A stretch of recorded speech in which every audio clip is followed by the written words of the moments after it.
Yeah, it's Daniel, D-A-N-I-E-L, Romero, R-O-M-E-R-O, and I am a PIO with Fontana Police Department. Okay, and obviously we're here in Fontana. There's a very large police presence. What happened today? Right. So today at about 1:28 p.m., our 911 dispatch center started receiving multiple 911 calls of a man with a gun and possibly an armed robbery that was taking place at the Bank of America on Summit Avenue here in the city of Fontana.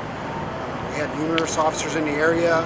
We arrived almost immediately on scene and started setting up a perimeter. So while they were doing so, this armed suspect exited the bank while still armed and ran across the parking lot and made his way over to a Wendy's restaurant.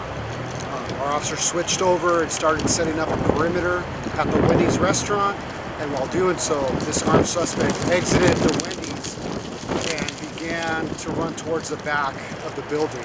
Our officers followed, and an OIS, or an officer-involved shooting, occurred at that time. So the suspect is deceased and is on scene right now. All of the officers are safe and currently at our station being interviewed by the San Bernardino County Sheriff's detectives. Okay, and so did the shooting occur inside the restaurant itself or outside the back? The shooting occurred outside, behind the Wendy's restaurant. Okay, and obviously this is a very crowded shopping center. Were there any civilians present, and how did that play a factor into how this incident played out?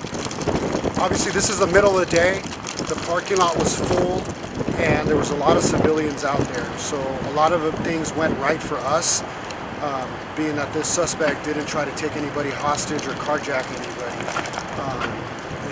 And this is something that just happened to play out, and luckily for us, no innocent people got hurt. Okay, and tell me about the weapon used. Was it a firearm, knife? As far as I was told, it's a firearm. I don't know make, model, caliber, any of that information. All that stuff is still being reviewed by our detectives. Do you know if he used the firearm at all, shot it in the air or anything? That I don't know. Okay, and I see here we have officers from many different divisions, SWAT, forensics, the Fugitive Task Force. Are they just here for manpower, or do they have an additional role in what played out? We had a training day for our SWAT team, and a lot of our units were up here in the area, just happened to be here on training.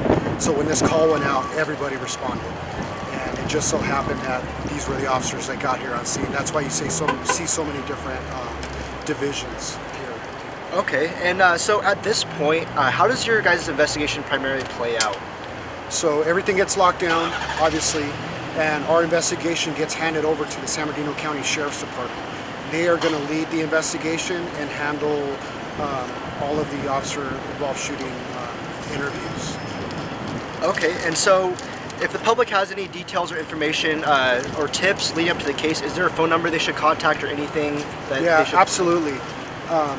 If there was anybody out here, I know there was a lot of people out here in the parking lot when this incident happened, and if there's anybody out there that still needs to be interviewed by one of our detectives or the Sheriff's Department, just please have them call Fontana Police Department or the San Bernardino County Sheriff's Department and speak with them.